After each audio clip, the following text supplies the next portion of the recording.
Well, hello and welcome to Outdoor Oklahoma. I'm Todd Craighead. You know, one of the great things about fishing is that you can make it as complicated or as simplistic as you want. And for me, well, the simpler the better. Maybe that's why I enjoy bank fishing for catfish so much. And today we're going to do just that as we catch up with our own David Banta doing a little catfishing down on Lake Texoma.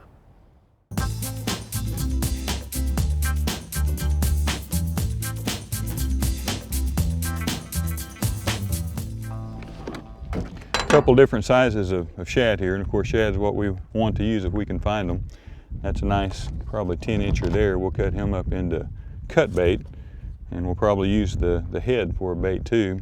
And the rest of these range from 2.5 up to 5, some of them maybe 6 inches, and those are good bait size shad too.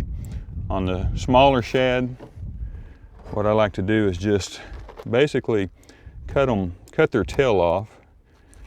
And you can see as soon as I cut that, he started bleeding. And that way you get that blood and shad oil in the water. And catfish, of course, feed by smell. And so that way they can smell that blood and oil from a long way away, and it'll bring them in. Now they're okay to use whole, but that does add a little extra chemical in the water. Now on the big one, basically what I'm going to do is, first of all, right behind his gill plates, is just cut his head off. And that will be one bait there. A lot of people will throw those away, but that's an excellent bait, especially for a big fish. You can see it's got plenty of oil and blood, and that thing will leak out in the water all afternoon. So we'll hook that up to one of our poles. And then on the rest of this shad, you can fillet them off each side of the spine, and that's fine too. I found that if you have enough bait, you can spare the whole shad to cut them all the way through. First of all, I'll cut some of his stomach off here. And you can see that's got a lot of intestine and shad gizzards in there, and that's a fine bait there too. But these cut baits, I'll basically just come over probably 1/2 to 3/4 of an inch and cut right through. And that way when you hook it up, you can hook the point of your hook right under the spine and back out the other side. And that gives it some firmness, and it's not so easy to pull off for a fish or a turtle. And so we'll just go down the line and cut us off several cut baits off of this bigger shad. Now when it comes to catching blue cat in particular, there's nothing better than fresh shad. And really my fishing trips don't even begin until I'm able to catch some shad, because I want it fresh. Now you can buy prepackaged shad, you can buy frozen shad, and it's certainly better than nothing. But it doesn't even approach fresh shad right out of the water. A couple ways to hook these on: you can come through the eye and thread them back through the body. What I like to do is come through one eye and then back out the top of the head. It's real firm there, and the bait will hold much better when you cast it or if you get a bite. And that way the majority of your hook, including the barb and a wide bend in the hook, is exposed. Now another thing I'll do is have a bucket of water with me here. These things cast a long way, and they'll cast even further if you'll wet your line down just a little. And instead of ducking my whole reel under the water, I'll just get some water and put on the line. And it also, since you have to use your thumb to control the cast, it doesn't burn the end of your thumb quite so badly. All right, now we're gonna get it out in the water. We're gonna be fishing in about 6 to 7 feet of water right here. The wind in our face on this point, and I'm gonna hopefully be able to get it out there 70 to 100 yards if I can get a good cast on it.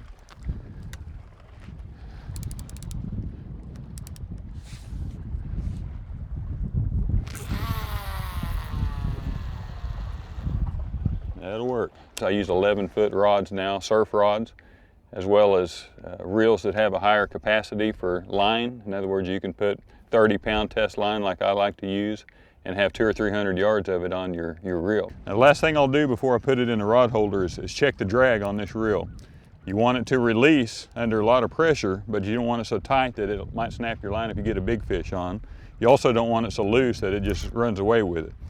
But right here where you can have release on a hard pull, that's exactly what you're looking for. So this one's ready to set in the rod holder. Lots of different kinds of rod holder. This is just a cheap homemade job, but does the trick. Get your reel up off the ground, and even if a large catfish gets on there, he won't be able to take that holder or that rod from you. So that one's ready to go. Just wait for a bite. Now on this next pole, we're going to put a piece of that cut shad on there. Have a small shad out there already. This is a piece of that meaty big shad. It does have a little bit of the gizzard still attached, and we're going to try to hook that right under the spine to where it'll be a good tight hold when we cast it out. Now today we are fishing one of my favorite lakes, which is Lake Texoma. We're kind of mid-lake. There are several good lakes around the state with great populations of blue cat. You can think about Tom Steed, Waurika, Caw, Keystone, Kerr, the list goes on and on.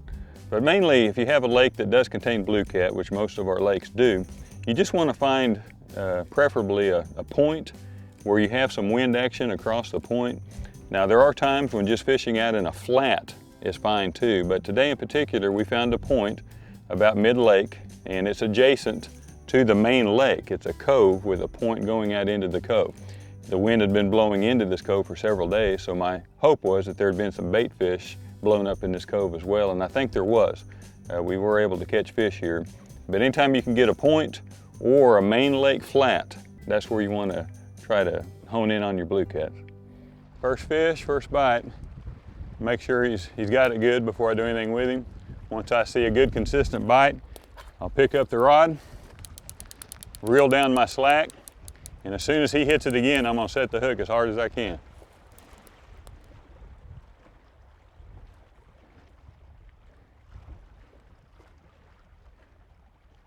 Meaning if he hits it again.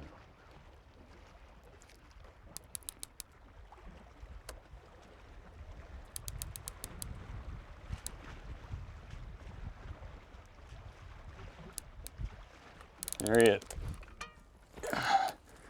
Got a hook set.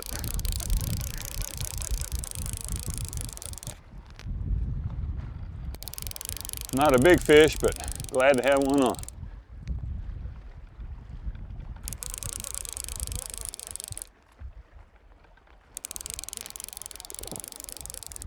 Now I'm going to have to go down closer to the water to land him.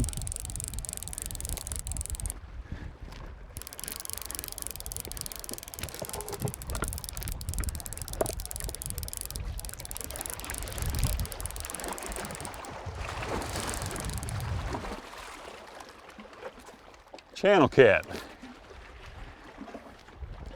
In fact, he was tumbling around so much out there, he lassoed himself around the head, but that's a nice eating sized fish. Glad to have him. And weren't here about 5 minutes and got one on the bank, so that's an excellent start. Now there's times when the action is non-stop and it can make for a pretty hectic day, but those are the great days. The normal days, you set out your poles, you catch a few fish along the way, you get to enjoy the lake or the river, stream, wherever you might be fishing. It actually works out perfect catfishing because you're not constantly casting and reeling in. And once your rods are all set and you're happy with it, then I've actually changed my brake pads before while I was fishing, done a little maintenance, and this time looks like we have a flat to change. Caught a nail driving in here, but not the end of the world. I think we can get it fixed up.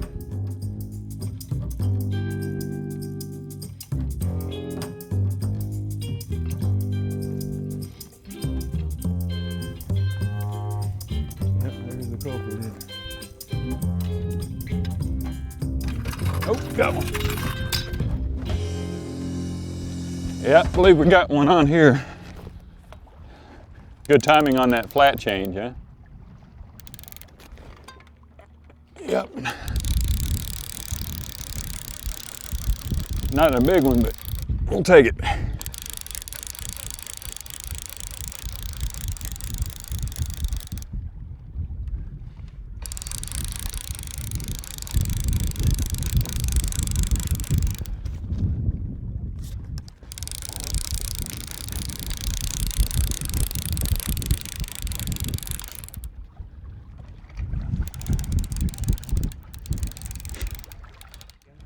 Got a blue cat this time.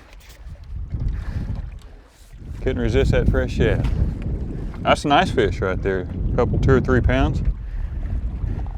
if they keep getting bigger each time, we'll have a mess before long. Well hooked right in that lower jaw. We'll get him strung up and get this one back in the water.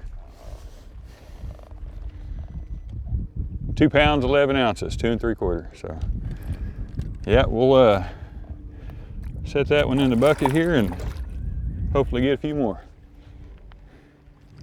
Yeah, that blue cat we just caught tore the shad up pretty good, as you can see. And after it sits in the water for a while, that flesh will start to soften up. And if I was to try to throw that out, the hook would rip right out and you'd lose your bait. So we'll give that one to the turtles and put a fresh bait on there. Now, if you don't have a lot of bait, you would try to reuse that again. But if you have plenty of bait, you want to keep it just as fresh as possible.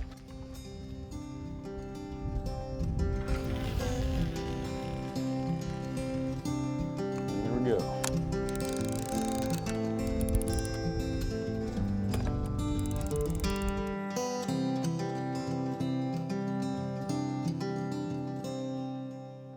I do most of my catfishing in the fall through winter through early spring, and typically the temperatures are real pleasant.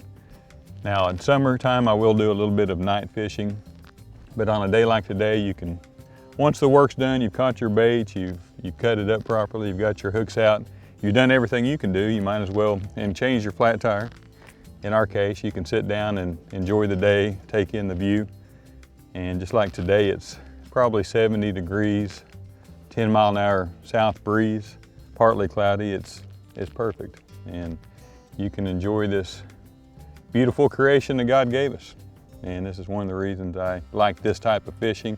Now, I do like to cast and you know, bass fish and so forth, but it's nice to set them out and let them do the work and jump up when the fish comes to you. I've got another bite there.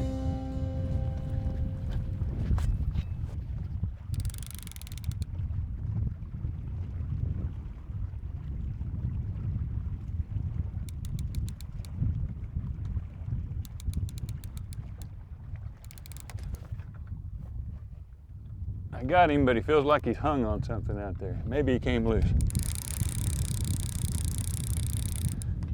Yeah, I got him loose.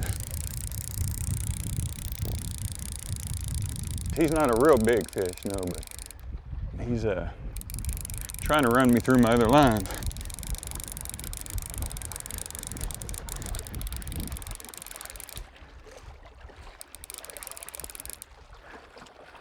That explains why he's running. It's a striper.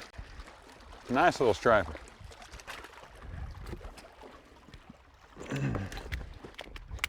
Because they like shad too.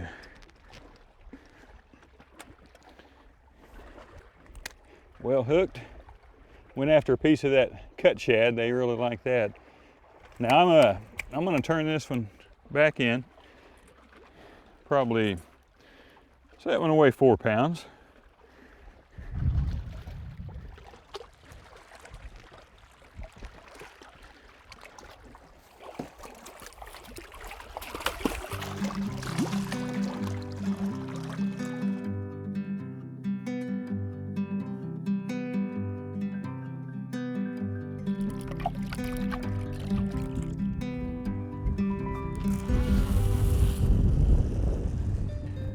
One of the reasons I like to fish during the winter months, and actually one of the main reasons, is the turtles aren't wearing you out all day long stealing your bait. Also, you know, when you're fishing in June or July and August, especially during the day, it's not comfortable. It doesn't make for a pleasant experience a lot of times, but get out on a nice day, even a winter day, like today, short sleeves, and your turtles, the water's still cool enough, the turtles aren't overly active, so you don't have to fight them stealing your bait all day. So, yeah, he's hunting. I think we got a good hook set that time.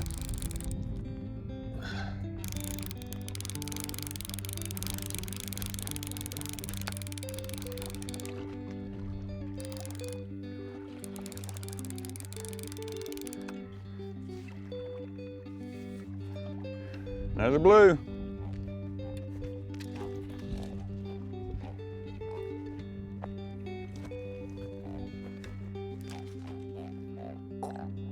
Talking to us, isn't he?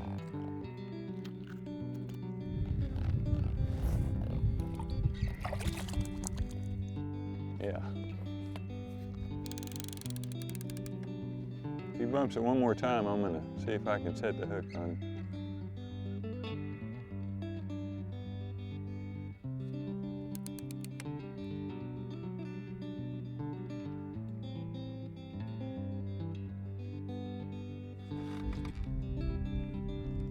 Got him.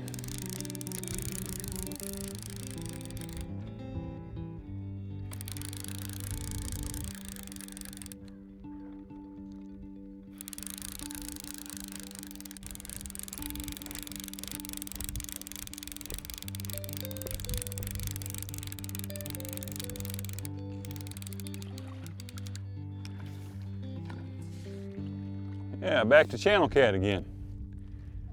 About the size of that first one we caught earlier today.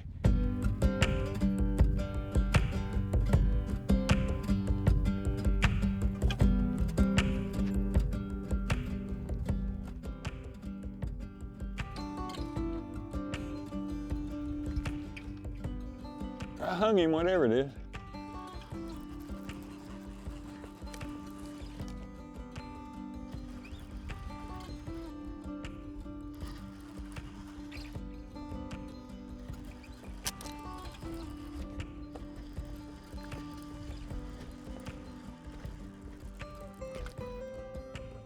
That's definitely another nice keeper catfish. I haven't determined whether it's a blue or a channel yet. I think it's a channel cat. Yeah. Nice one. Yeah, look how long that thing is. Well, I'm going to show you how to rig up, or how I rig up anyway, for these blue cat. Basically, since I'm throwing a long rod, I like to get a fairly heavy weight. This is a 4-ounce egg sinker. 4 or 5 ounces is optimal for this type of fishing, where you want to cast out a long way. It's real easy setup. Basically, on your 4-ounce weight, you just tie it at the very end of your line. You can use any type of knot you want. Square knot is fine. And that's what I'll do. I just square knot it on there. So it's at the very end of your rig. The next thing I'll do, I like to have a leader that my hook is on. So instead of using a 3-way swivel like a lot of fishermen do, which is fine, I found this method to be just a lot simpler, quicker, and less expensive. I'm going to make a leader in my line.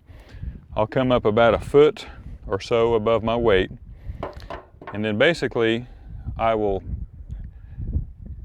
get the length of leader that I want by coming up about a foot above the weight with your right hand.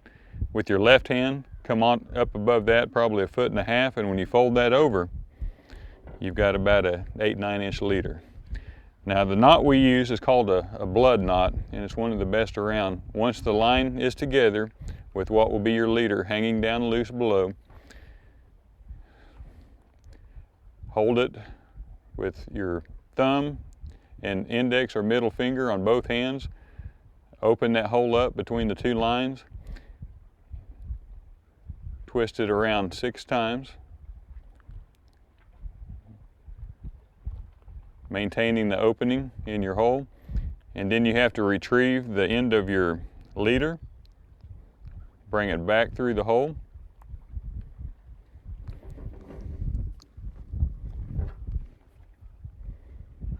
pull tight from both ends, and that is as good as any 3-way swivel setup right there. It takes a little practice, but once you do it a few times, I've never had that knot break.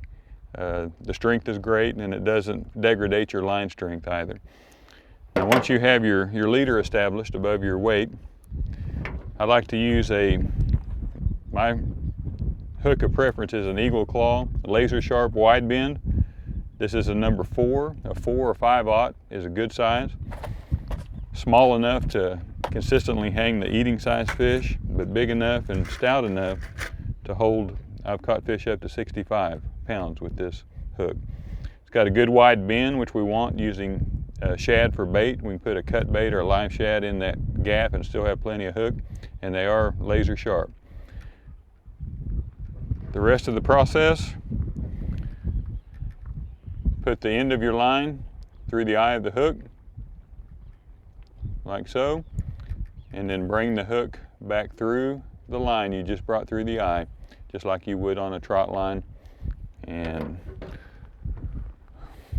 voila, you can throw that out there, and your hook, once it's setting in the water, is going to be suspended above the bottom, just enough to keep it moving.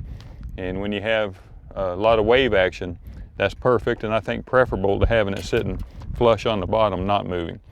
Up off the bottom, letting that scent from the blood and oil from the shad out in the water, and keeping the bait, white bait, moving as well. And that's how we do it.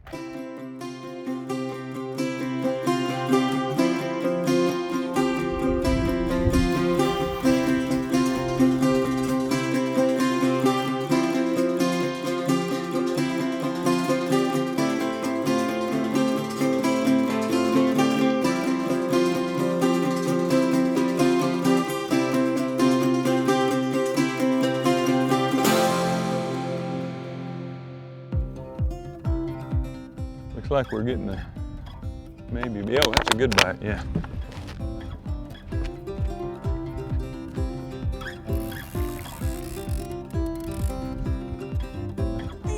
That's a little bigger fish, I think.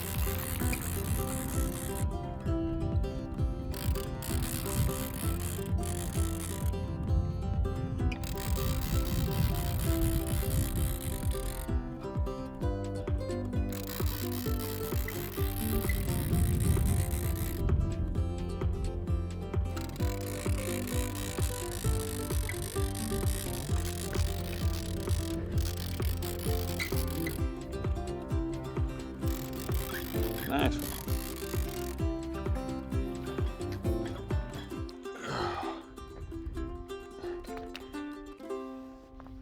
That's more like it. Just short of 4.5. That's a real good eating size fish there. I would recommend catfishing for anyone. If you've never tried it, you certainly should, or if you've kind of backed off, you should get back into it. It doesn't take a whole lot of expense to get started, just some couple, 2 or 3 rods and reels with good stout line, catch you some fresh bait, find a good windy point or a nice flat out on your local lake that does contain blue cat or channel cat, and let the fight begin.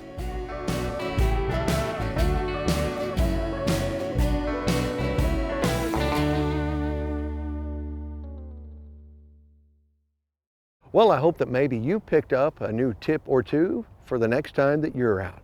Hey, thanks for joining us today. And for all of us at your wildlife department, I'm Todd Craighead, and we'll see you right here next time on Outdoor Oklahoma.